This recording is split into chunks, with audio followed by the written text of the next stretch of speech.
Hi hello வணக்கம், welcome back to my channel. இன்றைக்கி கவாத்து வெட்டுறது தாங்க பார்க்க போகிறோம்.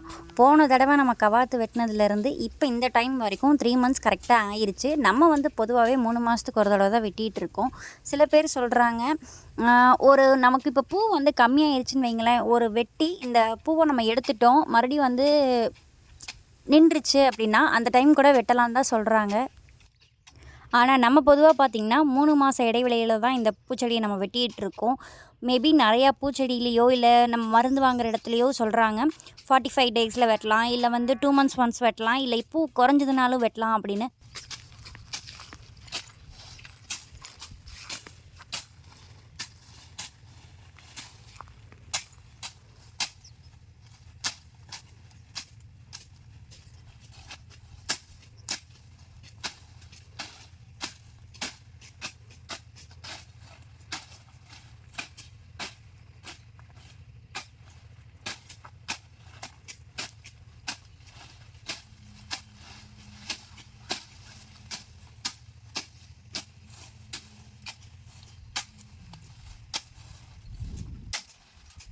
எத்தனை வருஷமாங்கண்ணா வெட்டுறீங்க?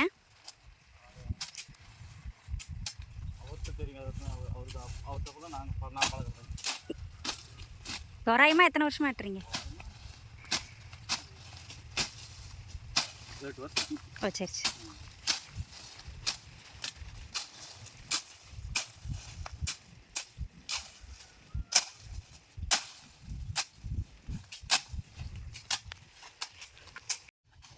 மல்லிகைப்பூ செடியை பொறுத்த வரைக்கும் 2 முக்கியமான விஷயம் தாங்க. ஒன்று, எந்த மாதிரி பூச்சி தாக்குதுன்னு நம்ம தெரிஞ்சுக்கணும். பூச்சி, புழு, வால்பேனு இது மாதிரி எந்த வகை நமக்கு பிரச்சனையை உண்டாக்குது, மல்லிகைப்பூ செடிக்கு எதெல்லாம் பூவை தின்றுது அப்படின்னு நம்ம அதை கரெக்டாக பண்ணி நம்ம அதுக்கு தகுந்த மருந்து கொடுத்தோம்னாலே கண்ட்ரோல் பண்ணிடலாம் ஃபஸ்ட்டு. 2வது ஒன்று, எந்த மாதிரி டைமில் நம்ம செடியை வெட்டுறோம் அப்படிங்கிறது இருக்குது. இது முகூர்த்த டைமா, இந்த டைமில் வெட்டினா முகூர்த்த டைமில் நமக்கு பூ வருமா, அது ரெண்டையும் நம்ம மெயினாக பார்க்க வேண்டியது 2 விஷயந்தான்.